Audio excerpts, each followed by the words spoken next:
Hello friends, welcome to our channel learning notebook. आज इस video में मैं आपके लिए लेकर आई हूँ हिंदी की एक कहानी जिसका शीर्षक है पुस्तक की आत्मकथा। तो आज फ्रेंड्स हम पुस्तक के बारे में पढ़ेंगे। पुस्तक की आत्मकथा यानी पुस्तक ही हमें अपनी कथा सुनाएगी। तो आइए शुरू करते हैं। मैं पुस्तक हूँ, कुछ लोग मुझे किताब भी कहते हैं। मैं आज अपना परिचय देना चाहूंगी क्योंकि मुझमें ज्ञान का भंडार उपस्थित है। मैं शिक्षा और मनोरंजन का उत्तम साधन हूँ। तो पुस्तक कहती है कि पुस्तक को बहुत से लोग किताब भी कहते हैं। तो आज पुस्तक हमें अपना परिचय देना चाह रही है, यानी कि अपने बारे में बताना चाह रही है, अपना इंट्रोडक्शन देना चाह रही है। पुस्तक कहती है कि उसमें ज्ञान का भंडार उपस्थित है। बिल्कुल सही बात है। पुस्तकों के माध्यम से हम अपना ज्ञान बढ़ा सकते हैं क्योंकि पुस्तकों में ज्ञान का भंडार भरा हुआ है।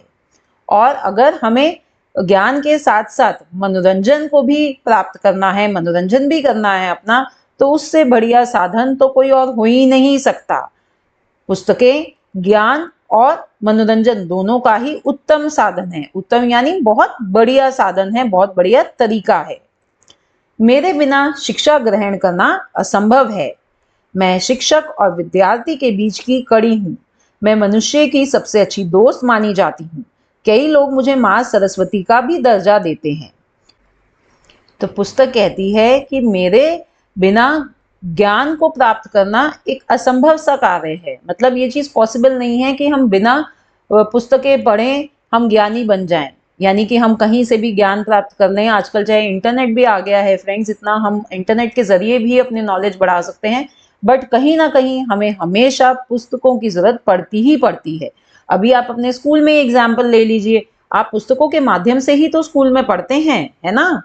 तो उसी का एग्जाम्पल देते हुए पुस्तक हमें समझा रही है कि भाई मैं शिक्षक यानी टीचर और विद्यार्थी यानी स्टूडेंट्स के बीच की मैं कड़ी हूँ। मैं इन दोनों को जोड़ती हूँ। कड़ी यानी जैसे कि जो कड़ी होती है कि जिस जो चीजों को जोड़ती है उसको कहते हैं हम कड़ी। और वो मनुष्य की सबसे अच्छी दोस्त भी है। बिल्कुल सही बात। जो आपने सुना होगा, एक इंग्लिश का फ्रेज है, books are are best friends, यानी बुक्स हमारी सबसे अच्छी दोस्त होती हैं। और बहुत से लोग तो मुझे माँ सरस्वती का भी दर्जा देते हैं। हम माँ सरस्वती की पूजा करते हैं, है ना, क्योंकि वो ज्ञान की देवी मानी जाती हैं और उन्होंने हमें ये पुस्तकें पढ़ने को दी हैं। तो इसलिए पुस्तकों को कई लोग माँ सरस्वती का भी दर्जा देते हैं। मुझसे ज्ञान अर्जित कर लोग विद्वान बने हैं। जो लोग मुझ में अधिक रुचि लेते हैं उनका जीवन प्रकाशमान हो जाता है। वह व्यक्ति ज्ञानवान होने के साथ साथ धनवान भी बन जाता है, जिससे सारी दुनिया उसका सम्मान करती है। पुस्तक आगे कहती है कि मुझसे ज्ञान अर्जित करके, अर्जित का मतलब है कि मुझसे ज्ञान प्राप्त करके, मुझसे ज्ञान अपने पास इकट्ठा करके लोग विद्वान यानी बहुत ज्यादा नॉलेजेबल, बहुत पढ़े लिखे बन जाते हैं। और जो लोग मुझ में अधिक रुचि लेते हैं यानी कि मुझे बहुत इंटरेस्ट से पढ़ते हैं, उनका जीवन डेफिनेटली क्या होता है, बहुत अच्छा बन जाता है, प्रकाशवान हो जाता है। कैसे? क्योंकि जब वो विद्वान बन जाते हैं तो बहुत अच्छा कार्य करने लग जाते हैं। वो कोई भी अच्छी सी उनको नौकरी मिल जाती है, कोई अच्छा बिजनेस करने लग जाते हैं, तो उससे वो धन भी कमा पाते हैं, तो वो बहुत धनवान भी बन जाते हैं। तो जब वो बहुत अच्छे पढ़ लिख जाते हैं, अच्छा काम करने लग जाते हैं, धन कमा लेते हैं, तो उससे सारी दुनिया उनका सम्मान भी करने लग जाती है। विद्वान लोगों का सारी दुनिया सम्मान करती है। मैं व्यक्ति को प्रसिद्धि की ओर ले जाती हूँ, फिर चाहे वह व्यक्ति किसी भी क्षेत्र का हो, चाहे वो डॉक्टर हो या फिर इंजीनियर। मैं अलग अलग भाषाओं में, विषयों में भी उपलब्ध हूँ। तो बुक्स, जो ये किताबें होती हैं फ्रेंड्स, ये आदमी को प्रसिद्धि की ओर ले जाती हैं। प्रसिद्धि का मतलब है कि जब आदमी मशहूर हो जाता है। और वो कैसे होता है? जब वो किसी भी क्षेत्र में बहुत ज़्यादा सक्सेसफुल हो जाता है, पढ़ाई लिखाई अच्छे से करता है, फिर वो किसी क्षेत्र में अपना नाम कमा पाएगा। चाहे डॉक्टर बनकर, चाहे इंजीनियर बनकर, या कोई भी और प्रोफेशन अपना चूज कर कर, पर वो जब ही बन सकता है फ्रेंड्स, जब वो किताबों को अपना दोस्त माने, किताबों में रुचि लेकर उनसे ज्ञान प्राप्त करें। और जो बुक्स हैं, जो किताबें हैं, वो अलग अलग भाषाओं में और अलग अलग सब्जेक्ट्स में अवेलेबल हैं। जैसे कि हमें पता है कि किताबें जो हैं वो हिंदी में भी लिखी जाती हैं। अगर जो बच्चे मैथ्स को भी अगर हिंदी लैंग्वेज में पढ़ना चाहते हैं तो वो भी पॉसिबल है। गणित भी हिंदी भाषा में लिखी जाती है। और दूसरी लैंग्वेज जो है इंग्लिश है, इंग्लिश में किताबें लिखी जाती हैं। फिर बहुत सारी जो फ्रेंड्स आपने लैंग्वेजेस सुनी होंगी कि भाई तमिल में भी लिखी जाती हैं, मराठी में भी लिखी जाती हैं। तो आजकल जो किताबें हैं वो बहुत सारी भाषाओं में लिखी जाती हैं। मेरे विविध रंग रूप भी हैं। विषयों के अनुसार लोग मेरा चुनाव करते हैं। मैं सिर्फ शिक्षा के ही क्षेत्र में नहीं बल्कि धार्मिक क्षेत्र में भी लोकप्रिय हूँ। मेरे जन्म की शुरुआत अलग अलग तरीके से हुई है। और पुस्तकें सिर्फ शिक्षा के क्षेत्र में नहीं, अगर कोई धार्मिक, कोई रिलीजियस किताबें पढ़ना चाहता है तो वो भी अवेलेबल हैं और वो बहुत ज़्यादा लोकप्रिय है, यानी कि वो बहुत ज़्यादा मशहूर किताबें हैं। वो लोग पढ़ना चाहते हैं धार्मिक किताबें, है ना। और अब पुस्तक हमें बता रही है कि उसका जन्म अलग अलग तरीके से हुआ है। कैसे हुआ है, आइए समझते हैं।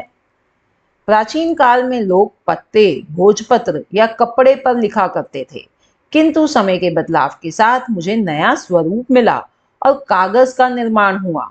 कागज के निर्माण में वृक्ष महत्वपूर्ण भूमिका निभाते हैं। कागज बनाने की प्रक्रिया थोड़ी कठिन होती है। फिर कागज बनने के बाद लिखाई एवं छपाई होती है। तो दोस्तों, क्या आपको पता है कि पुराने जमाने में जब लोगों को कुछ लिखना होता था तो उस टाइम पर कागज नहीं होते थे, तो वो किस पर लिखा करते थे? वो लिखते थे पत्तों पर, भोजपत्र पर या कपड़ों पर।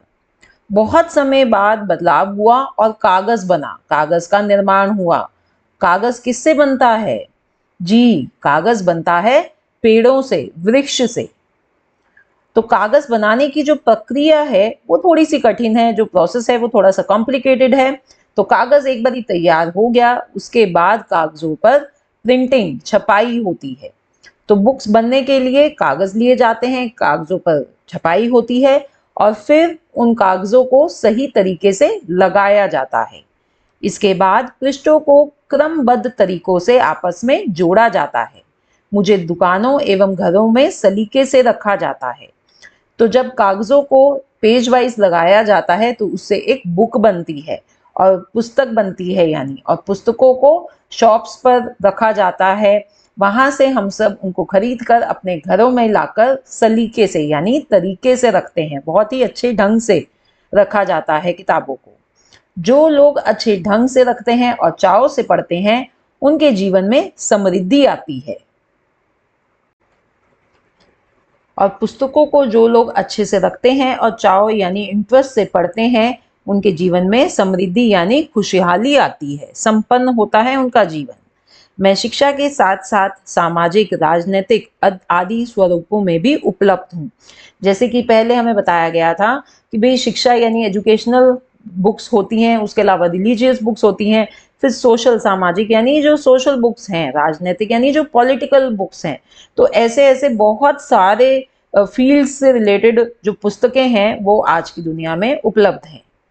मेरा संगठित स्वरूप पुस्तकालयों में देखने को मिलता है, परंतु आजकल मेरे मन में उदासी छाई रहती है, क्योंकि आजकल के बच्चे कॉमिक जैसी ज्ञानवर्धक पुस्तकें पढ़ना ही भूल गए हैं। इसका कारण मेरी जगह इंटरनेट ने ले ली है, जिस कारण मोबाइल जैसी वस्तुओं को अधिक महत्व दिया जा रहा है। तो अब आगे पुस्तक कहती है कि भाई जहाँ पर मेरे को संगठित स्वरूप यानी कि कलेक्शन ऑफ बुक्स जहाँ रखी जाती हैं उसको हम क्या कहते हैं? पुस्तकालय, जिसको इंग्लिश में हम कहते हैं लाइब्रेरी।